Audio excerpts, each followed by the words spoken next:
नमस्कार मंडळी. रथसप्तमीच्या दिवशी काय काय केलं ते सांगते. सूर्यनारायणाची कृतज्ञता व्यक्त करण्याचा दिवस म्हणजे रथसप्तमी.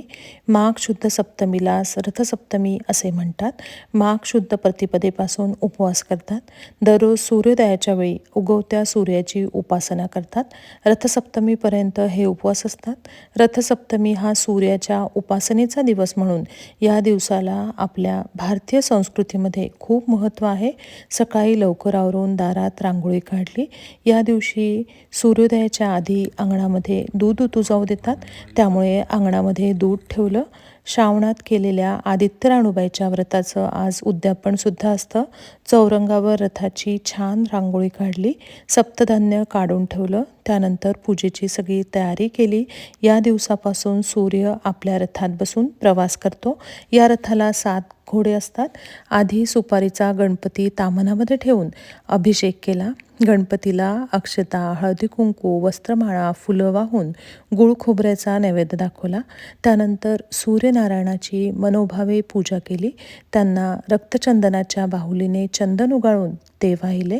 अक्षता, फुलं वाहिले. फळांचा नैवेद्य दाखवला. धूप दीप दाखवून त्यांना ओवाळले. त्यानंतर सूर्यकवच स्तोत्र, सूर्याष्टक स्तोत्र, नवग्रह स्तोत्र म्हटलं. सूर्याची 12 नावं घेतली आणि सूर्यदेवतेला अर्घ्य दिलं.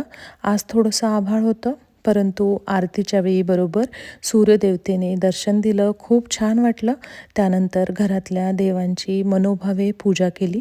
त्यांनासुद्धा धूप दीप दाखवून ओवाळलं आणि त्यानंतर त्यांना फळांचा नैवेद्य दाखवला. त्यानंतर स्वयंपाकाला लागले. आज राधिका आणि अमोलला मेहूण म्हणून जेवायला बोलवलं होतं. मटकीची उसळ, पातळ भाजी, भेंडीची भाजी, कोशिंबीर, ओल्या खोबऱ्याची चटणी, तिळगुळाच्या पोळ्या, वरण भात, खीर, आळूच्या वड्या, बासुंदी असा सगळा छान स्वयंपाक केला.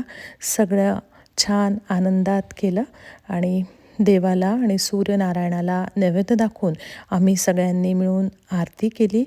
राधिकाला हळदी कुंकू लावून तिची ओटी भरली. भावाला सप्तधान्यांचं वाण दिलं आणि सगळ्यांना आयुष्य, आरोग्य मिळो आणि सगळ्यांची भरभराट हो म्हणून देवाकडे प्रार्थना केली.